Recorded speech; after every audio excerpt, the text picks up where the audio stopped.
বিসমিল্লাহির রহমানির রহিম। আসসালামু আলাইকুম। আমার নাম ফুরকান কুরেশি, আর আজ দ্য টাইম ট্রাভেল সিরিজের এক খুব স্পেশাল এপিসোড। কারণ আজ আমার টাইম মেশিনে বসিয়ে আমি আপনাদেরকে এমন এক জমানাতে নিয়ে যাব যেখানে যাওয়ার জন্য আপনারা আমাকে গত কয়েক মাস ধরে বলছেন, হযরত ইদ্রিস আলাইহিসসালামের যুগে, যেখানে আজ আমরা এক খুবই আশ্চর্যজনক কিতাবের বিষয়ে জানতে পারব, দ্য বুক অফ ইনক। আমি জানি এই মুহূর্তে আপনারা ইউটিউবে দ্য বুক অফ ইনক নিয়ে বহু ভিডিও পেয়ে যাবেন, কিন্তু সত্যি কথা বলতে কি বেশিরভাগ ভিডিওতে শুধুমাত্র গুজব ছাড়া আর কিছুই পাওয়া যায় না। কিন্তু আজ আপনারা যা কিছু দেখতে যাচ্ছেন সেই সমস্ত ইনফরমেশন থেকে পুরোপুরি ভিন্ন। কারণ এই ভিডিও তৈরি করার জন্য আমি নিজে দ্য বুক অফ ইনককে স্টাডি করেছি, আর আমি আপনাদেরকে কথা দিচ্ছি দ্য বুক অফ ইনকের বিষয়ে সত্য ইনফরমেশন যে কোনো সেন্সেশনাল তথ্যের থেকেও অনেক গুণ বেশি ইন্টারেস্টিং হতে যাচ্ছে। আর দ্য বুক অফ ইনকের বিষয়ে জানার জন্য আমাদের এই সফর শুরু হচ্ছে 7ম শতাব্দীর মদিনা মনোয়ারা থেকে, যেখানকার মসজিদে বসে আমাদের প্রিয় নবী হজরত মুহাম্মদ সাল্লাল্লাহু আলাইহি ওয়াসাল্লাম নিজ সাহাবাদিকে সমগ্র দুনিয়ার তালিম দিয়ে থাকতেন। 7ম শতাব্দীর অ্যারাবিয়া, 610 খ্রিস্টাব্দ, গিফফার পর্বতমালা। 7ম শতাব্দীর আরবে একটা এরিয়া ছিল, না সেটা মক্কার সীমার মধ্যে আসতো, না সেটা মদিনার ভিসিনিটির মধ্যে গণনা করা হতো, বরং সেটা ছিল এমন এক স্থান যা মুসাফিরদের জন্য খুবই ভয়ানক স্থান বলে গণনা করা হতো। গিফফার মাউন্টেন রেঞ্জেস এমন এক এলাকা যেখানকার অধিবাসীদের পেশাই ছিল কাফেলা আর মুসাফিরদিকে লুট করা। গুফারে পুরোপুরি রোগা পাতলা সুরমালি চোখের এক ব্যক্তি বসবাস করত, যে নিজের কবিলাতে নিজের আউটস্পোকেন আর বাহাদুরির কারণে খুবই বিখ্যাত ছিল। আর তার এই খ্যাতির আরও একটা কারণ ছিল যে সে তার নিজের সমগ্র জীবনে কখনো কোনো প্রকার কোনো মূর্তির পূজা করেনি। 610 এডির মক্কাতে যখন নবী আলাইহিসসালাম নিজের দাওয়াত শুরু করলেন, তো চলতে চলতে কথা এই সুরমালি চোখের ব্যক্তির কাছে পৌঁছে গেল। তাই সে নিজের ভাইকে মক্কায় প্রেরণ করলো যে যাও, সেখানে থাকা সেই ব্যক্তির কথা শোনো যে নিজেকে নবী বলে, আর তারপর ফিরে এসে আমাকে বলো যে সেখানকার অবস্থা কী। তার ভাই মক্কা গেল, সেখানকার অবস্থা দেখল, তারপর ফিরে এসে যা কিছু দেখেছিল সব বর্ণনা করে দিল, কিন্তু তার অন্তর প্রশান্ত হচ্ছিল না। তাই সে মনস্থির করলো যে আমি নিজে মক্কা যাব, আর সেখানে গিয়ে সেই ব্যক্তির সাথে সাক্ষাৎ করব যে নিজেকে নবী বলে। আর তাই সফরের অল্প কিছু মালপত্র নিজের সাথে নিল আর মক্কার উদ্দেশ্যে বের হয়ে পড়ল। কিন্তু যেতে যেতে তার ভাই বোঝালো যে দেখো, যে মক্কাতে সেই নবীকে এখনও ততটা ওয়েলকাম করেনি, তারা তাকে তো কষ্ট দিচ্ছেই, কিন্তু সাথে সাথে মক্কার লোকেরা তাকেও কষ্ট দিচ্ছে যে তার সাথে সাক্ষাৎ করতে যায়। তাই তুমি নিজের যথেষ্ট খেয়াল রেখো। ভাইয়ের উপদেশ নিজের সাথে নিয়ে সে মক্কার দিকে যাত্রা শুরু করলো। কিন্তু যখন সেখানে পৌঁছালো, সে বুঝে উঠতে পারছিল না যে কার সাথে কথা বলি আর কার সাথে কথা না বলি। এমনটা না হয়ে যায় কোনো ভুল ব্যক্তির সাথে সাক্ষাৎ করে নিজেকে বিপদে ফেলে দিই। কয়েকটা দিন এই কনফিউশনেই কেটে গেল, আর যা কিছু রসদ ছিল তাও ধীরে ধীরে শেষ হয়ে গেল। তো একদিন দেখলো যে এক বিশ্বস্ত প্রকারের ভরসাযোগ্য, খুবই সুন্দর আর নরম মনের মানুষ, যাকে দেখে মনে হয় খুবই নেক, আর সেই সময় সেই মানুষটা মানুষের মাঝে খাদ্য বন্টন করছিল। এই মানুষটা নিঃশব্দে দাঁড়িয়ে সেই মানুষটাকে দেখছিল, আর সেই ব্যক্তি নিঃশব্দে তাকে দেখতে লাগলো। শেষ পর্যন্ত সেই ভালো মানুষটা নিজে অ্যাপ্রোচ করলো আর প্রশ্ন করলো যে না তো তোমাকে দেখে মিসকিন বলে মনে হচ্ছে, আর না তোমাকে ব্যবসায়ী বলে মনে হচ্ছে, তোমার এখানে আসার উদ্দেশ্য কি, এখানে তোমার লক্ষ্যস্থল কি। এটা শুনে সুরমালি চোখওয়ালার সাহস হলো, আর বলল প্রথমে তুমি কথা দাও যে যা কিছু আমি জিজ্ঞাসা করব তুমি তার সত্য সত্য উত্তর দেবে, আমাকে কোনো কষ্ট দেবে না, আর আমাদের এই কথাবার্তাকে পুরোপুরি গোপন করে রাখবে। এ কথায় সেই ভরসাযোগ্য ব্যক্তি উত্তর দিল যে আমার নাম আবু বকর, লোকেরা আমাকে সিদ্দিক বলে ডাকে, অর্থাৎ সত্যবাদী, আর আমি ওয়াদা করছি যে উত্তর আমি তোমাকে দেব সেই উত্তর হবে সত্যের উপর নির্ভর করেই। আর তখন সুরমালি চোখের ব্যক্তি উত্তরে বলল যে আমার নাম জন্দব ইবনে জানাদা, আর লোকেরা আমাকে আবুজর গফফারি বলে, আর আমি মক্কাতে উদয় হওয়া সেই নবীর সাথে সাক্ষাৎ করতে এসেছি। আবু বক্কর সিদ্দিক রাদিয়াল্লাহু তাআলা আনহু সাথে সাথে আবু জরকে নবী করিম সাল্লাল্লাহু আলাইহি সাল্লামের কাছে নিয়ে গেলেন। আর যখন তিনি আবু জরের সামনে কোরআন পাঠ করলেন, তখন স্বতঃস্ফূর্তভাবে আবু জর মাঝেই কলমা পড়া শুরু করে দিলেন। হযরত আবু জর গিফারি রাদিয়াল্লাহু তাআলা আনহু ঈমান আননেওয়ালা পঞ্চম অথবা ষষ্ঠ মানুষ, আর এক নির্ভীক মানুষ ছিলেন। যখন কলমা পড়ে নিলেন, বাইরে বের হলেন আর উচ্চ কণ্ঠে ঘোষণা করলেন, আমিও মুহাম্মদের দিনে ঈমান এনেছি। মক্কার লোকেরা ধরে ফেলল, মারা শুরু করে দিল। আর শেষ পর্যন্ত যে নবী আলাইহিসসালামের চাচা আব্বাস রাদিয়াল্লাহু তাআলা আনহু সেখানে এলেন আর তাদেরকে বললেন যে তোমাদের কি মাথা খারাপ হয়ে গিয়েছে? এই মানুষ গিফফারের পাহাড়ি এরিয়া থেকে এসেছে, তোমরা কি এটা চাও যে যখন তোমরা ওখান দিয়ে যাবে এর লোকেরা তোমাদের গলা কেটে দিক? আর তখন এ কথা শুনে মক্কার লোকেরা তিনি রাদিয়াল্লাহু তাআলা আনহুকে মারা বন্ধ করল। আপনাদের সবাইকে আবু জর গফফারির বিষয়ে এই সমস্ত কথা শোনানোর দুটো উদ্দেশ্য ছিল। একটা তো হলো আপনাদের ইলমের বৃদ্ধি ঘটুক, যেটা অফকোর্স আমার সর্বপ্রথম উদ্দেশ্য। আর দ্বিতীয়টা হলো এটা যে আমি যেন বলতে পারি যে আবু জর গফফারি সেই সাহাবীদের মধ্যে একজন যার সত্য পর্যন্ত পৌঁছানোর ইলম অর্জনের এক তীব্র পিপাসা ছিল। সত্যের খোঁজে মাউন্টেন রেঞ্জেস থেকে বের হয়ে নবী আলাইহিসসালামের কাছে এলেন। আর যখন সত্যের খোঁজ পেলেন, তখন প্রকাশ্যে ঘোষণা করতে একটুও ভয় পেলেন না। আর তাই আবু জর গফফারি থেকে যে হাদিসই আমরা পাই তা সবসময় আমাদেরকে এক নতুন ইনফরমেশন দিয়ে যায়। আর যে হাদিস দিয়ে আমি আজকের এপিসোড শুরু করতে চাই, সেই হাদিস এই আবু জর গফফারি রাদিয়াল্লাহু তাআলা আনহু থেকে মারবি, হাদিসে নববী। একবার আবু জর বলছেন যে একবার আমি মসজিদে নববীতে প্রবেশ করলাম, তো দেখলাম নবী আলাইহিসসালাম মসজিদের খুঁটিতে হেলান দিয়ে চোখ বন্ধ করে বসে আছেন।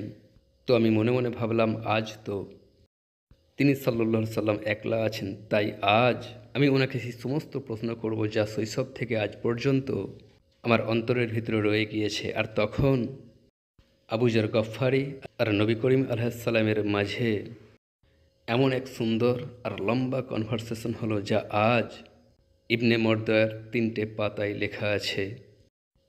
আর এই বিউটিফুল আর লম্বা হাদিসের সাথে আমি 40,000 বছরের ইলম সিরিজের সমাপ্তিও করেছিলাম। আর এই সুন্দর হাদিসটা দিয়েই আমি বুক অফ ইনখ নিয়ে আমার এপিসোড শুরু করছি।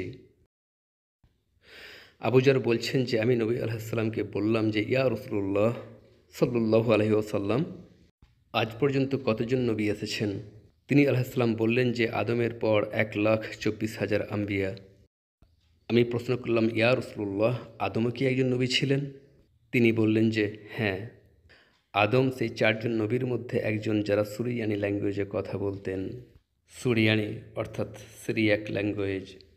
আদম, সিস, নূহ আর ইনখ অর্থাৎ ইদ্রিস। আর ইদ্রিস আলাইহিসসালামই সর্বপ্রথম কলম দিয়ে লিখেছিলেন আবু জর। আমি প্রশ্ন করলাম ইয়া রাসূলুল্লাহ, তাহলে কতগুলো কিতাব নাজিল হয়েছিল? তো তিনি বললেন 104টে কিতাব, আর এগুলো ছাড়াও সহিফা। সিস আলাইহিসসালামের উপর 50টা আর ইদ্রিস আলাইহিসসালামের উপর 30টা সহিফা। আর তারপর এই হাদিস এগিয়ে যাচ্ছে, কিন্তু যে স্থানে আমি আপনাদেরকে নিয়ে যেতে চাইছি সেই স্থানটা হলো এটা, হযরত ইদ্রিস আলাইহিসসালামের সহিফা। সহিফা কি? সহিফার শাব্দিক অর্থ হলো আসমান থেকে নাজিল হওয়া এমন কোনো আদেশ যেটাকে খুলে কোথাও লিখে দেওয়া হয়েছে। Now it could be anything that is divine, আহকাম, ফরমান, নসিহত, শিক্ষামূলক কথা। And let me tell you, যেই লম্বা হাদিসে আবু জর গিফারি সহিফার বিষয়েও রসুলুল্লাহকে প্রশ্নও করেছিলেন যে ইয়া রসুলুল্লাহ, এইসব সহিফাতে কী লেখা ছিল? আর তিনি আলাইহিসসালাম বলেও ছিলেন, কিন্তু সেই ইনফরমেশন অন্য কোনো দিনে। কিন্তু আরও একটা জিনিস যেটা অ্যাডিশনাল ইনফরমেশন হিসাবে আমি আপনাদেরকে বলে দিতে চাই, যে আপনারা কি খেয়াল করলেন? নবী আলাইহিসসালাম বললেন যে 104টে আসমানি কিতাব নাজিল হয়েছে, all in all 104 divine books. আমরা স্রেফ 4টের নাম জানি, তওরাত, জবুর, ইনজিল আর কোরআনে মজিদ। কিন্তু ওহাব ইবনে মুনব্বার রহমতুল্লাহ আলাইহে, যিনি একজন খুবই খুবই বড় তাবিঈ ছিলেন, নবী আলাইহিসসালামের 2 বছর পর জন্মেছিলেন, ওহাব বলছেন যে আমি ভিন্ন ভিন্ন স্থানে সফর করে করে 92 আসমানি কিতাবের বিষয়ে তো আমি জানতে পেরে গিয়েছি, কিন্তু আমি তোমাদিকে এটাও বলে দিই যে সেগুলোর মধ্যে বেশিরভাগ কিতাবের বিষয়ে লোকেরা তো জানেই না যে সেই কিতাবগুলো এই মুহূর্তে কোথায় আছে। Imagine that. ওহাব ইবনে মুনব্বার রহমতুল্লাহ আলাইহে তাওরাত, জবুর, ইঞ্জিল আর কোরআনে মজিদকে ছাড়াও 92 আসমানি কিতাবেরও ইলম হাসিল করে রেখেছিলেন। আই ওয়ান্ডার যে তিনি কি না জেনে গিয়েছিলেন। ওকে, হজরত ইদ্রিস আলাহিসাল্লামের সহিফা, যেগুলোর ভিত্তিতে আজ আমি আপনাদের সাথে বুক অফ ইনকের বিষয়ে কিছু খুবই অসাম ইনফরমেশন শেয়ার করতে যাচ্ছি। পাকিস্তান তৈরি হওয়ার প্রায় 1 বছর আগের কথা। পাকিস্তান থেকে দূরে, বহু দূরে, ফিলিস্তিনের বিরান জনমানব শূন্য পাহাড়ির মাঝে 2জন বেদুইন বাচ্চা নিজ নিজ ছাগলের জন্য ঝোপঝাড় আর ঘাস পাতার খোঁজ করছিল। তাদের একজনের নাম ছিল মোহাম্মদ আজ্জেব আর অপর বাচ্চার নাম ছিল খলিল আল মুসা। ছাগলগুলো ঝোপঝাড় খেতে ব্যস্ত ছিল আর বাচ্চারা নিজ নিজ খেলায় মশগুল ছিল, যেমনটা বাচ্চারা প্রায়শই করে থাকে। তো তাদের মধ্যে একজন বাচ্চা পাহাড়েতে দেখতে পাওয়া একটা গুহাতে দুষ্টুমি করে একটা পাথর ছুঁড়ে দিল, কিন্তু গুহার ভিতর থেকে এমন এক আওয়াজ এলো যেমনটা কোনো মাটির পাত্র ভেঙে যাওয়ার হয়ে থাকে। মোহাম্মদ আজ্জেব, যে ছেলেটা পাথরটা ছুঁড়েছিল, তার মনে এ কথার উদ্রেক হলো যে গুহাতে নেমে দেখা যাক যে আসলে কোন জিনিস ভেঙে গেল। আর যখন সে ভিতরে প্রবেশ করল, তখন মাটি আর ধুলো থেকে কিছু প্রাচীন পাত্র অন্ধকার আর অল্প আলোর মধ্যে আজ্জেব দেখতে পেয়ে গেল। সেই পাত্র খুলল আর তার মনে হলো যেন পাত্রগুলো প্রাচীন পুঁথির পাতায় পূর্ণ হয়ে আছে, সব রোল হয়ে জড়িয়ে, যেন কেউ সেগুলোকে স্ক্রোলের রূপে জড়িয়ে পাত্রের মধ্যে রেখে দিয়েছে। মোহাম্মদ আজ্জেব যতগুলো স্ক্রোলস নিজের হাতে তুলতে পারত সে তুলে নিল, আর সেগুলোকে নিয়ে সে গুহা থেকে বের হয়ে এলো আর ছুটতে ছুটতে বাবাকে দেখানোর জন্য ঘরে ফিরে এলো। কিন্তু এই নিষ্পাপ যাযাবর ফ্যামিলি তখনও এটাও জানতো না যে তাদের এই ছেলে গুহার ভেতরে কোন গুপ্তধন খুঁজে পেয়ে গিয়েছে। বেশ কয়েকদিন ধরে তারা স্ক্রোলগুলোকে তাদের তাঁবুর কাঠের ওপর ঝুলিয়ে রাখলো, সেগুলোকে দেখতে থাকলো আর ভাবতে থাকলো এগুলোকে নিয়ে এখন কী করা যায়। আর এভাবেই একদিন আজ্জেবের বাবা নিজের সাথে 4টে স্ক্রোলস নিয়ে বাইতুল্লাহমের একটা অ্যান্টিক ডিলারের কাছে পৌঁছে গেল। তাকে এই স্ক্রোলসগুলো দেখালো, আর ডিলার তাকে এই কথা বলে বাতিল করে দিল এগুলো তো শুধুমাত্র কয়েকটা ছেঁড়া ফাটা কাগজের টুকরো ছাড়া আর কিছুই নয়। নিরাশ হয়ে সে ফিরেই যাচ্ছিল, তখন কেউ তাকে মাসোয়ারা দিল যে অমুক স্থানে একজন মুচি থাকে, এমন একজন মুচি যে শখ করে সন্ধ্যার সময় অ্যান্টিক জিনিসের বেচা কেনার কারবারও করে, তো তুমি তার সাথে কথা বলে দেখতে পারো। মোহাম্মদ আজ্জেবের বাবা নিজের কিসমত দেখার জন্য সেই মুচির কাছে পৌঁছে গেল, আর মুচি দরদাম করে সেই 4টে স্ক্রোলস বর্তমান যুগের হিসাবে প্রায় 1 লক্ষ টাকার মামুলি দামে কিনে নিল। কিন্তু এই ঘটনার পর সেই স্ক্রোলসগুলোর সাথে যা কিছু ঘটল সেসবও কোনো ফিল্মের কাহিনীর থেকে কম নয়। মুচির কালেকশনের সেই 4টে স্ক্রোলসের ওপরে এমন একজন ব্যক্তির দৃষ্টি পড়ে গেল যে ব্যক্তির তাওরাত আর ইঞ্জিলের ইলম ছিল, আর সে বুঝে গেল যে এই স্ক্রোলসগুলোতে প্রাচীন অ্যারামাইক ল্যাঙ্গুয়েজে এমন কিছু ইনফরমেশন লেখা আছে যা ভ্যাটিকান সিটির জন্য খুবই ভ্যালুয়েবল হতে পারে। এ কথাটা তার মনে হলো যে যদি আমি কোনোভাবে এই স্ক্রোলসগুলোকে ভ্যাটিকান সিটিতে পৌঁছে দিতে পারি, তাহলে না তারা শুধুমাত্র আমাকে বড় ইনাম দেবে, বরং হতেও পারে চার্চে আমাকে একটা উচ্চ পদ দান করা হলো। আর এভাবেই সেই ব্যক্তি নিজের কন্ট্যাক্টসের সাথে যোগাযোগ করলো। অ্যান্টিক্স ভালোবাসে এমন সব মানুষ ইনভলভড হলো, মূল্য দিনেওয়ালারা ইনভলভড হলো, আর 1 লক্ষ টাকার মতো সাধারণ মূল্যে বিক্রি হয়ে যাওয়া 4টে স্ক্রোলস, এই 4টে স্ক্রোলস পরবর্তীতে নিউ ইয়র্কের এক হোটেলে সিক্রেট এক ডিলে ইলমের মূল্য দেনেওয়ালা পাকিস্তানি 78 কোটি টাকায় ক্রয় করে জেরুজালেমের ইউনিভার্সিটিতে রিসার্চের জন্য ডোনেট করে দিল। কিন্তু এই 4টে স্ক্রোলস সেই আসল গুপ্তধনের 1% ছিল না, যেগুলো গুহার মধ্যে দাফন হয়ে পড়েছিল। আর এভাবেই হলো আবিষ্কার দ্য ডেড সি স্ক্রোলসের। কুমরানের এই বিরান জনমানব শূন্য উপত্যকায় 12টা গুহায় মজুদ থাকা ডকুমেন্টসের এই গুপ্তধন, যেগুলো আজ এই মুহূর্তে অমূল্য রতন। দুনিয়াতে সম্ভবত এমন কোনো দেশ নেই যে এই মুহূর্তে এর মূল্য দেওয়ার সক্ষমতা রাখে 12টা গুহা থেকে পাওয়া প্রায় 15,000 প্রাচীন ডকুমেন্টস, যেগুলোর মধ্যে কিছু ডকুমেন্টস ছিল সম্পূর্ণ, আর কিছু ছিল ছেঁড়া ফাটা, কিছু পার্সিয়ালি মাটি হয়ে গিয়েছিল, আর কিছু ছিল সম্পূর্ণ অবস্থায় মেহফুজ। কিছু ছিল প্রাচীন প্যাপাইরাসে লেখা, আর কিছু পশুর চামড়া অর্থাৎ পার্চমেন্টে লেখা ছিল। আজ এই ডকুমেন্টস অমূল্য, কারণ এগুলোর আবিষ্কারের আগে যেগুলোকে দুনিয়ার প্রাচীনতম কিতাব বলে মনে করা হতো তা ছিল ইহুদিদের 24টা কিতাবের কালেকশন, 3,500 বছরের প্রাচীন তওরাত। কিন্তু ডেড সি স্ক্রোলসের আবিষ্কারের পর সেগুলোর 3ভাবে ডেটিং করা হলো: কার্বন ডেটিং, প্যালিওগ্রাফিক ডেটিং, আর ফাইনালি পার্চমেন্ট ডেটিং। আর খুবই কেয়ারফুল স্টাডিতে জানতে পারা গেল যে ডেড সি স্ক্রোলসে 2000 বছর থেকে শুরু করে 4000 বছর পর্যন্ত প্রাচীন ডকুমেন্টস মজুদ আছে। আর এগুলো কারা লিখেছিল কেউ জানে না, কিন্তু একটা বিষয় তো কনফার্ম যে এই ডকুমেন্টস মুসা আলাহিসাল্লামের জমানা থেকে শুরু করে দাউদ, সুলেমান আর ঈসা আলাহিসাল্লামের জমানা পর্যন্ত এগুলো ছিল দুনিয়ার টপ মোস্ট ভিআইপি গ্রেডের ডকুমেন্টস। আর নিজ নিজ সময়ে এই ডকুমেন্টস দুনিয়ার টপ শহর জেরুজালেম আর জেরুজালেমের টপ ইমারত অর্থাৎ হাইকেলে সুলাইমানের ভিতর রাখা থাকতো, যেগুলোকে কেউ একদিন বের করে সে গুমরানের গুহাতে লুকিয়ে দিয়েছিল। আর কেন লুকিয়ে ফেলেছিল? আপনারা জানেন যে হযরত ঈসা আলাইহিসসালামের 70 বছর পর রোমানসরা জেরুজালেম আক্রমণ করেছিল আর সব কিছু ধ্বংস ও বরবাদ করে দিয়েছিল। নো রিজন আন্ডারস্ট্যান্ডিং যে কেউ, আমরা জানি না যে কে, কিন্তু কেউ একজন হাইকেলে সুলাইমানির ভিতর রাখা কিতাবগুলোকে রোমান অ্যাটাকস থেকে রক্ষা করার জন্য গুমরানের এই গুহাগুলোতে লুকিয়ে দিয়েছিল, আর লুকিয়েও ছিল খুব অসম তরিকায়। আমি আপনাদেরকে একটা মজার কথা বলি, যে ব্যক্তি ডেড সি স্ক্রোলসকে লুকিয়েছিল নিশ্চিত রূপেই সেই কিতাবগুলোকে খুবই ভালোবাসত। সে এগুলোকে মাটির তৈরি পাত্রেতে রাখলো যাতে করে সেগুলো শুষ্ক থাকে, ড্রাই থাকে আর দ্রুত খারাপ না হয়ে যায়। সেগুলো সে গুহাতে রাখলো, কারণ গুহার ভিতরে এয়ার ফ্লো কম হয়, কোনো জিনিস সহজে খারাপ হয়ে যায় না। যে ব্যক্তি ডেড সি স্ক্রোলসকে লুকিয়ে থাকুক না কেন, he must have loved them.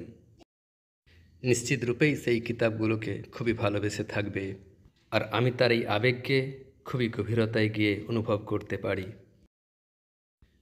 সে নিজের তরফ থেকে সেই সমস্ত পদক্ষেপ গ্রহণ করেছিল যেগুলো এই কিতাবগুলোকে সিকিউর করতে পারত।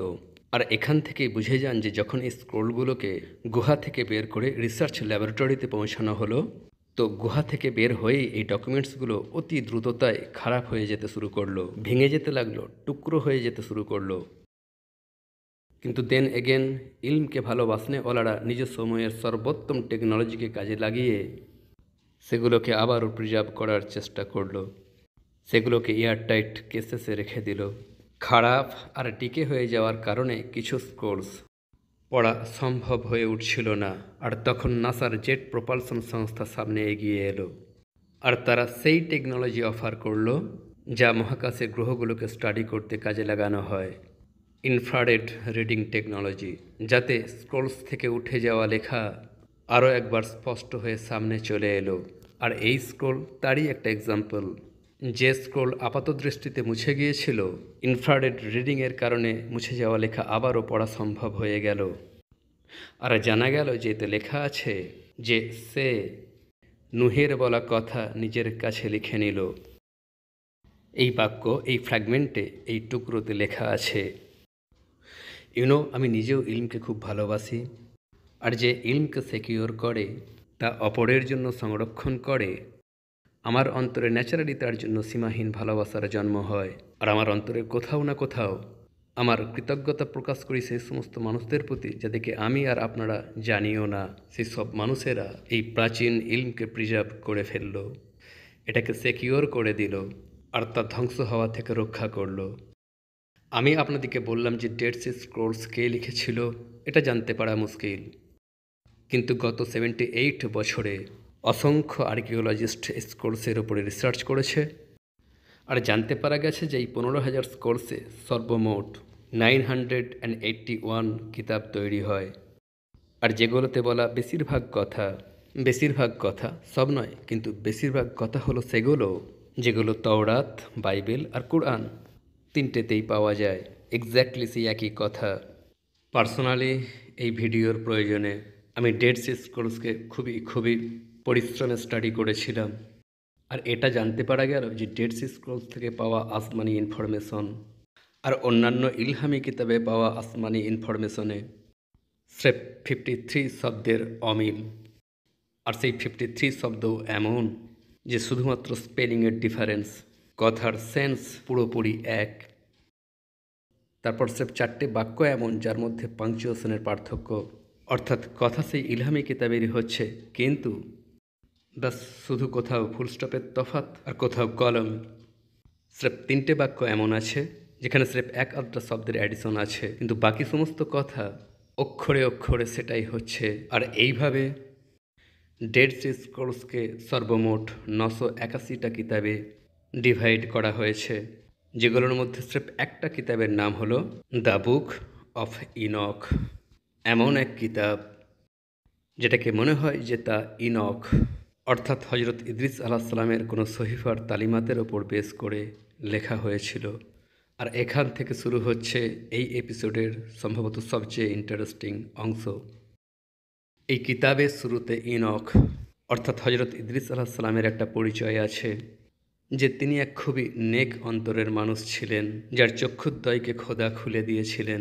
চক্ষু খুলে দেওয়ার অর্থ বক্ষ প্রশস্ত করে দেওয়া হয়েছিল, সব কিছুর বাস্তবতা স্পষ্ট করে দেওয়া হয়েছিল। আর ইনক বাই দ্য ওয়ে হজরত ইদ্রিস আলাইহিসসালামেরই একটা নাম, না স্রেফ আহলে কিতাব। ইনক হজরত ইদ্রিস আলাইহিসসালাম হওয়ার পক্ষে, এমনকি 9th সেঞ্চুরিতে লেখা এক আরবি কিতাব মুরব্বেজুজ জাহাব আর মুআবিনুল জহর, অর্থাৎ সোনার উপত্যকা আর রত্নের খনি, যেটা বেসিক্যালি হজরত আদম আলাইহিসসালামের জমানা থেকে শুরু করে আব্বাসি খেলাফতের জমানা পর্যন্ত ইনফরমেশন নিয়ে লেখা এক আজিম কিতাব। তাতেও ইদ্রিস আলাইহিসসালামের জন্য এই একই নাম আর তার ভেরিয়েশনস ব্যবহার করা হয়েছে, হনক, খানক, ইনক আর আখনক। আই উইশ আমি যদি এই সব কিছু আপনাদের জন্য উর্দুতে ট্রান্সলেট করতে পারতাম। তো যাই হোক, সামনে গিয়ে আমি যখন আপনাদেরকে বুক অফ ইনক নিয়ে ডিটেলসে বলবো, তো তখন দেখতে পাবেন যে কিভাবে ইনকের চক্ষুদ্বয় খুলে দেওয়া হয়েছিল, কত সব বাস্তবতা ইনকের সামনে উন্মুক্ত করে দেওয়া হয়েছিল। তারপর এই কিতাব রীতিমতো শুরু হচ্ছে দ্য বুক অফ ইনক, ইনকের দেওয়া শিক্ষার উপর, যিনি আদমের পরে সপ্তম ছিলেন, হুইচ ইজ অলসো কারেক্ট, কারণ ইসলামিক লিটারেচারেও ইদ্রিস আলাইহিসসালাম আসলেই আদমের পরে সপ্তম, অর্থাৎ আদম, তারপর তার ছেলে সিস, তারপর আনোস, তারপর কিনান, তারপর মহালালিল, তারপর ইয়ারদ। আর ইয়ারদের নাম মনে রাখবেন, পরবর্তীতে ওনাকে আরও একবার অ্যাপিয়ার হতে হবে। আর তারপর ইরদের ছেলে ইনক, অর্থাৎ হজরত ইদ্রিস আলাইহিসসালাম। এই কিতাব বেসিক্যালি সাদা রঙের এক রেশমি পার্চমেন্টে লেখা, অর্থাৎ কোনো এক পশুর চামড়াতে। আর যেখানে ডেড সি স্ক্রোলসের অন্যান্য কিতাব মোস্টলি অ্যারামাইক, সিরিয়াক, ল্যাটিন আর আরবি ল্যাঙ্গুয়েজে লেখা আছে, সেখানে বুক অফ ইনক জেজ ল্যাঙ্গুয়েজে লেখা হয়েছে, যার নাম হয়তো আপনারা কখনো শোনেননি। জেজ ছিল ইথিওপিয়াতে বলা এক প্রাচীন ল্যাঙ্গুয়েজ, যা আজ থেকে প্রায় 1000 বছর আগে এক্সটিংক্ট তথা বিলুপ্ত হয়ে গিয়েছে। আর আজ এই ভাষায় কথা বলা একজন ব্যক্তিও এই দুনিয়াতে জীবিত নেই। কিন্তু পোল্যান্ডের একজন খ্রিস্টান স্কলার জোসেফ নেলেক, যিনি 6টা মডার্ন ল্যাঙ্গুয়েজেস আর 13টা এক্সটিংক্ট তথা বিলুপ্ত হয়ে যাওয়া ল্যাঙ্গুয়েজের এক্সপার্ট ছিলেন, উনি প্রচণ্ড পরিশ্রম করে বুক অফ ইনককে পোলিশ ল্যাঙ্গুয়েজে ট্রান্সলেট করেছিলেন, যেখান থেকে পরে ইংরাজিতে ট্রান্সলেট করা হয়েছিল। 1000 বছর আগে এক্সটিংক্ট হয়ে যাওয়া কোনো ভাষাকে আজকের মানুষের জন্য অনুবাদ করা এক বিরাট ব্যাপার। কিন্তু আল্লাহ যাকে চান বেহিসাব সক্ষমতা দান করেন। মনে রাখবেন, যে পরিশ্রম করবে তাকে তার ফল মহান আল্লাহ অতি অবশ্যই দেবেন। প্রত্যেক মানুষের জন্য সেটাই আছে যেটার জন্য সে চেষ্টা করেছে। সূরা নজম আয়াত 39। তো যাই হোক, বুক অফ ইনখে ইদ্রিস আলাইহিস সালামের পরিচয়ের পর লেখা আছে যে তিনি ফেরেশতাদের কথা শুনতেন। আর আগের এপিসোডে আমি আপনাদেরকে তার এক বন্ধু ফেরেশতার কথা বলেছি যে কিভাবে তিনি তার কাছে এসে তিনি আলাইহিস সালামের সাথে কথা বলতেন। আগের এপিসোডের সেই পোর্শন খুবই জরুরি। যদি আপনি তা না দেখে থাকেন তো অতি অবশ্যই একবার দেখে নেবেন। তারপর এই কিতাবে এক অসম কথা লেখা আছে যে যা কিছু ইনখ ফেরেশতাদের কাছে শুনেছেন সেসব থেকে বহু কিছু বুঝেছেন, আর যা কিছু তিনি বুঝেছেন তা থেকে তিনি বহু কিছুই দেখেছেন, আর যা কিছু তিনি দেখেছেন সেসব এই জাতির জন্য নয়, বরং সেই জাতির জন্য যারা বহুদূর বহু লম্বা সময় পর আগামীতে আসবে। বুক অফ ইনখ নিজেই বলছে যে ইদ্রিস আলাইহিস সালাম নিজ সময় থেকে বহু বহু আগের ইনফরমেশন দিয়ে গিয়েছেন। এই বাক্য খুবই ইম্পর্ট্যান্ট। আই অ্যাম অ্যাওয়ার যে বেশিরভাগ চ্যানেল শুধুমাত্র এক্সাইটমেন্ট ছড়িয়ে দেয় যে বুক অফ ইনখ খুবই রহস্যময় কিতাব ইত্যাদি ইত্যাদি, কিন্তু আপনাদেরকে আমি অ্যাকচুয়াল বুক অফ ইনখ থেকে আমি এর এক্সার্পটস পড়ে শোনাচ্ছি যে এতে এক্স্যাক্টলি কী লেখা আছে। এখন এই কিতাবে কিছু খুবই ইন্টারেস্টিং আর আশ্চর্যজনক কথাও লেখা আছে, যেগুলোর মধ্যে কিছু ডিভাইন নেচারের, অর্থাৎ ইলহামি প্রকৃতির। যেমন এতে 4 জন বড় ফেরেশতার উল্লেখ আছে, ঠিক সেরকম যেমনটা আহলে কিতাবদের আর্ক এঞ্জেলের রয়েছে, অথবা যেমনটা ইসলামিক টেক্সটে জিব্রাইল, মিকাইল, ইসরাফিল আর আজরাইল আলাইহিমুসসালামের উল্লেখ আছে। আর বুক অফ ইনখে এই ইনফরমেশনটাও আছে যে এই 4 জন বড় ফেরেশতার জিম্মায় কোন কোন কাজ আছে। বাই দ্য ওয়ে, এই 4 জন ফেরেশতা ছাড়াও বুক অফ ইনখে আরও এক স্থানে আরও 7 জন ফেরেশতার উল্লেখ আছে, যাদের মধ্যে একজন ফেরেশতার নাম আমি আপনাদেরকে বলেও দিচ্ছি, উরিয়েল। বুক অফ ইনখ অনুযায়ী উরিয়েল ছিল সেই ফেরেশতা যে ইনখের সাথে কথা বলার জন্য জমিনে তার কাছে এসেছিল। সেই আগের এপিসোডেরই ঘটনা, যার কথা আপনাদেরকে শুনিয়েও ছিলাম। তারপর বুক অফ ইনখে জান্নাত আর জাহান্নামেরও উল্লেখ মজুদ আছে, কিন্তু নট এক্স্যাক্টলি জান্নাত আর জাহান্নাম শব্দের সাথে, বরং ইনডাইরেক্টলি। যেমন এটা লেখা আছে যে একদিন এমনও আসবে যেদিন সবাইকে নিজের কৃতকর্মের হিসাব দিতে হবে। এই হিসাবের পর তারা পুরস্কৃত হবে অথবা পাবে সাজা। আর তারপর এমন এক জমিন, এমন এক আসমান অস্তিত্বে আসবে যাতে সিংহাসন থাকবে, অর্থাৎ ইনডিরেক্টলি জান্নাতের কনসেপ্ট। তারপর আরও এক স্থানে এইভাবে আসছে যে এমন একদিন আসবে যেদিন চূড়ান্ত ফাইসাল্লাহ হবে, আর তারপর এক নতুন জাহান সামনে আনা হবে যাতে গুনাহগার সাজা পাবে, আর যেখানে নেক লোকেরা রোশনি, খুশি, শান্তি আর এক উত্তম স্থানে থাকবে। ওয়ান্স এগেন আখেরাত, আর তারপর জান্নাতের কনসেপ্ট। নাম না উল্লেখ করার মেথোডোলজি বুক অফ ইনখে প্রায়শই দেখতে পাওয়া যায়। যেমন যেখানে যেখানে খোদার উল্লেখ হওয়ার কথা সেখানে সেখানে খোদা বা গড শব্দ নয়, বরং এক অন্য শব্দ ব্যবহৃত হয়েছে, এনসেন্ট অফ ডেজ, অর্থাৎ সবচেয়ে প্রাচীন, দি এনসেন্ট ওয়ান। হ্যাঁ, আজাজিলের উল্লেখ নাম নিয়ে করা হয়েছে। আর আজাজিল কে ছিল? ইবলিসের আসল তথা অরিজিনাল নাম ছিল আজাজিল, সবচেয়ে বড় শয়তান। আমার মনে আছে যখন প্রথম সিজনে আমি আজাজিলের উল্লেখ করেছিলাম যে আমাদের এক ফ্যামিলি মেম্বার আমাকে প্রশ্ন করেছিলেন যে ইবলিসের আসল নাম আজাজিল ছিল, এই ইনফরমেশনের সোর্সটা কি? তো এই ইনফরমেশনের সোর্স 1290-তে লেখা আরবি ল্যাঙ্গুয়েজের সবচেয়ে বড় ডিকশনারি হলো লেসানুল আরব, যেটা 20টা খণ্ডে লিখিত। আর এই কিতাবের মুসান্নিফ ইবনে মঞ্জুর আজাজিল শব্দের ওপর সাহাবায়ে কেরাম আর তাবেঈন থেকে সেই সমস্ত রেওয়ায়েত সমাবেত করে বলেছেন যে ইবলিসের অরিজিনাল নাম ছিল আজাজিল। তো যাই হোক, বুক অফ ইনখে ফিরে আসি। এখন এক স্থানে আসমানের চরচর শব্দের উল্লেখ আছে, যেটা পার্সোনালি আমার জন্য ছিল এক ইন্টারেস্টিং বিষয়, কারণ এই ইনফরমেশন একটা হাদিস থেকেও পাওয়া যায় যে আসমান চরচর করে, আর এর হক আছে যে চরচর করবে, কারণ তাতে 4 আঙুল পরিমাণও এমন স্থান বাকি নেই যে যেখানে কোনো ফেরেশতা সেজদা অবনত না হয়ে আছে। আর আমার আন্ডারস্ট্যান্ডিং হলো যে সেই ট্রিলিয়ন ট্রিলিয়ন ট্রিলিয়ন ফেরেশতার ওজনে আসমান চরচর করে, তাতে ক্র্যাক্স পড়ে যায়। আল্লাহু আকবার। ওকে, ডিভাইন নেচারের লিটারেচার বুক অফ ইনকে যথেষ্ট পরিমাণে মজুদ আছে, কিন্তু আগের এপিসোডের শেষে আমি আপনাদেরকে বলেছিলাম যে ইনক না স্রেফ ছিলেন একজন নবী, বরং এক এক্সপ্লোরার, একজন ইনভেন্টর, এমনকি ছিলেন এক ওয়ান্ডারফুল অবজারভার। অবাক করে দেওয়ার মতো তিনি নক্ষত্র, গ্রহ আর ভিন্ন ভিন্ন সেলেস্টিয়াল অবজেক্টসের বিষয়ে বুক অফ ইনকে নিজের অবজারভেশন শেয়ার করেছেন।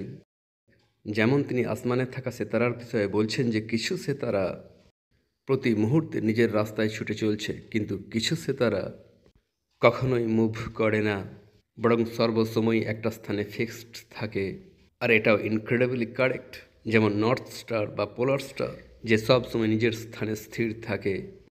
তারপর ইনক আসমানে মজুদ থাকা এমন এক পর্দার জিকির করছেন যা কেউ ক্রস করতে পারে না, হুইচ ইজ অলসো কারেক্ট। একবার আমি আপনাদেরকে একটা ঘটনা শুনিয়েও ছিলাম যে কিভাবে রোমান শাসক হিরাক্লিয়াসের একটা চিঠি ইবনে আব্বাস রাদিয়াল্লাহু তাআলা আনহুর কাছ পর্যন্ত পৌঁছেছিল, যে চিঠিতে তিনি 17টা কঠিন প্রশ্ন করেছিলেন, আর সেগুলোর মধ্যে একটা প্রশ্ন ছিল মুজাররাকে নিয়ে। আর ইবনে আব্বাস এ প্রশ্ন শোনার পর মুজাররাকে এক্সপ্লেনও করেছিলেন যে মুজাররা সেই পর্দা, সেই বাঁধা যেটাকে ক্রস করে কোনো কিছুই সামনে যেতে পারে না, এমনকি যে উষ্ণতাও নয়, টেম্পারেচারও নয়। আর এই বাঁধার মধ্য দিয়ে অতিক্রম করে তারপর প্রথম আসমানে প্রবেশ করা যায়। আর এটাও যে এই পর্দা কোনো এক প্রকারের জীবন্ত পানি দিয়ে তৈরি। ইনক্রেডিবল। আপনাদের মনেও থাকবে যে এই সমস্ত ইনফরমেশন আমি আপনাদের সাথে শেয়ারও করেছিলাম। তো বুক অফ ইনকে ইনডাইরেক্টলি মুজাররারও উল্লেখ আছে যে যেটাকে কেউ ক্রস করতে পারে না। আর মজার কথা হলো সেই আগুনের উল্লেখ যা নক্ষত্রের মধ্যে জ্বলছে, and which actually is mind blowing, কারণ নক্ষত্রের মধ্যে থাকা আগুন আমাদের আগুনের থেকে বাস্তবিক পক্ষেই ভিন্ন হয়ে থাকে, বহুগুণ বেশি উত্তপ্ত হয়ে থাকে। ঘরেতে জ্বলতে থাকা আগুন রাফলি প্রায় 1300 ডিগ্রি সেন্টিগ্রেড পর্যন্ত হয়ে থাকে, আর সেখানে নক্ষত্রের মধ্যে জ্বলতে থাকা আগুন প্রায় 50,000 ডিগ্রি সেন্টিগ্রেড পর্যন্ত গরম হতে পারে। And it is significantly different from domestic fire. আর ইনক অতি স্পষ্টভাবে বলছেন যে নক্ষত্রগুলোর মধ্যে জ্বলতে থাকা আগুন কমন আগুনের তুলনায় খুবই বেশি ভিন্ন হয়ে থাকে। তারপর বুক অফ ইনকে এই দুনিয়ার বিষয়ে ইনকের খুবই অসম অবজারভেশন মজুদ আছে, যাতে তিনি বলছেন যে আমি নোটিস করেছি যেখানে 4টে ঋতু আছে, প্রত্যেক ঋতু 90 দিন পর্যন্ত চলে, আর এমন একটা ঋতু আছে যাতে সমস্ত পাতা ঝরে যায়, শুধুমাত্র 14টা গাছের পাতা ছাড়া, যেগুলো প্রত্যেক 2 থেকে 3 ঋতু পর নিজের পাতা ঝরিয়ে দেয়। অর্থাৎ আজকের হিসাবে হেমন্তকালের কথা, আর না শুধু হেমন্তকালের কথা, বরং গাছের বিষয়ে ইনকের খুবই গভীর আর সায়েন্টিফিক অবজারভেশনও। আমি আপনাদেরকে বলেছিলাম না যে ইনক অর্থাৎ হজরত ইদ্রিস আলাইহিসসালাম একজন নবী হওয়ার সাথে সাথে একজন ইনভেন্টর আর একজন এক্সপ্লোরার বলেও মনে হন। আজ পর্যন্ত মডার্ন সায়েন্সের কাছে এই বিষয়টা একটা রহস্য যে কিভাবে ইনক হাজার হাজার বছর আগে এ ট্রপিক্যাল ইয়ার তথা 365 দিনের একটা বছরের পুরোপুরি ঠিকঠাক হিসাব করে ফেলেছিলেন। আর মজার কথা যে ইনকের ডিজাইন করা ক্যালেন্ডারে প্রত্যেক বছর প্রত্যেক মৌসুম বুধবার থেকে শুরু হয়। আর এই বিষয়টা নিজেই আরও এক আশ্চর্যজনক রহস্য, কারণ মুসলিম শরীফের হাদিস অনুযায়ী বুধবারই মহান আল্লাহ আলোকে সৃষ্টি করেছিলেন। অর্থাৎ যদি অ্যালিগরিক্যাল স্টাইলে বলি তাহলে প্রত্যেক বছর আর প্রত্যেকটা ঋতু এক নতুন আলো, এক নতুন সকালের সিম্বল। Truly amazing, right? কিন্তু এই সমস্ত বিষয় ছাড়াও বুক অফ ইনকে কিছু জিনিস খুবই আশ্চর্যজনক টপিক নিয়ে লেখা, যার একটা এক্সাম্পল যে ইনক অর্থাৎ ইদ্রিস আলাইহিসসালাম ট্রাইঅ্যাঙ্গুলার শেপের একটা পোর্টালের মাধ্যমে আসমানের দিকে সফর করেছিলেন। লিটারালি পোর্টাল শব্দ মজুদ আছে, আমি আর এর কি ব্যাখ্যা করব।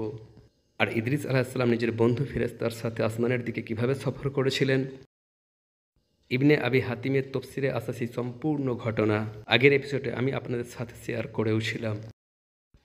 বুক অফ ইনকের এই ঘটনাকে যখন জেএজ ল্যাঙ্গুয়েজ থেকে ইংরাজিতে ট্রান্সলেট করা হয়েছিল, তো তার এই আসমানি সফরের জন্য ইংরাজি শব্দ ট্রাভেল বা অ্যাসেনশন বা ট্রান্সপোর্ট নয়, বরং এক ইউনানি শব্দ, একটা গ্রিক ওয়ার্ড ব্যবহার করা হলো মেটাটিথমি। অর্থাৎ কোনো এক সাধারণ সফর নয়, বরং লিটারেলি একটা জগৎ থেকে বের হয়ে অন্য জগতে চলে যাওয়া। এখান পর্যন্ত আমি বুক অফ ইনখের আপনাদেরকে স্রেফ সেই সমস্ত কথা বলেছি যেগুলো হয় ছিল ডিভাইন নেচারের অথবা সায়েন্টিফিক নেচারের, সেই সব তালিমাত যা ইদ্রিস আলাইহিসসালাম নিজের সন্তানদিকে ট্রান্সফার করেছিলেন। কিন্তু এখন এরপর থেকে আমি আপনাদেরকে বুক অফ ইনকের সেই অংশের কথা বলতে যাচ্ছি যেটা লিটারেলি আপনাদেরকে শক করে দেবে। আর সেই ইনফরমেশন কি, সেটা এখন টাইম ট্রাভেল সিরিজের পরবর্তী এপিসোডে। শুক্রিয়া আর আল্লাহ হাফেজ।